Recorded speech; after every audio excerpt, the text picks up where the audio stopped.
annoyed annoyed annoyed এই ৱৰ্ডটো adjective বা verb হিচাপে ব্যৱহাৰ হ'ব পাৰে আৰু ভাৰ্ব কাক কয় এডজেক্টিভ কাক কয় তোমালোকে যেতিয়া গ্ৰামাৰ পঢ়িবা তেতিয়া বুজি পাবা ইয়াৰ অৰ্থ হ'ব বিৰক্ত হোৱা বা আমনি কৰা অহা এই দুটা বাক্যৰ সহায়ত আৰু বেছি ভালকৈ বুজি লওঁ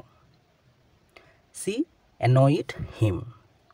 তাই তাক বিৰক্ত কৰিছিল বা তাই তাক আমনি কৰিছিল with her stupid questions তাইৰ মূৰ্খ প্ৰশ্নবোৰেৰে ইয়াৰ সম্পূৰ্ণ বাক্যটো হ'ব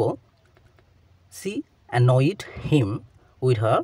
stupid questions তাই তাইৰ মূৰ্খ প্ৰশ্নবোৰেৰে তাক বিৰক্ত কৰিছিল বা আমনি কৰিছিল his attitude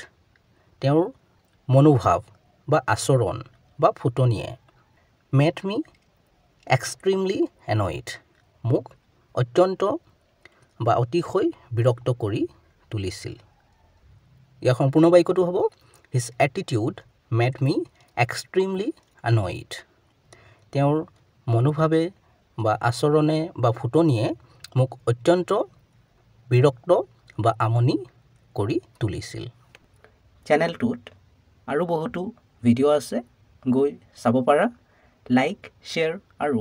ছাবস্ক্ৰাইব কৰিবলৈ নাপাহৰিবা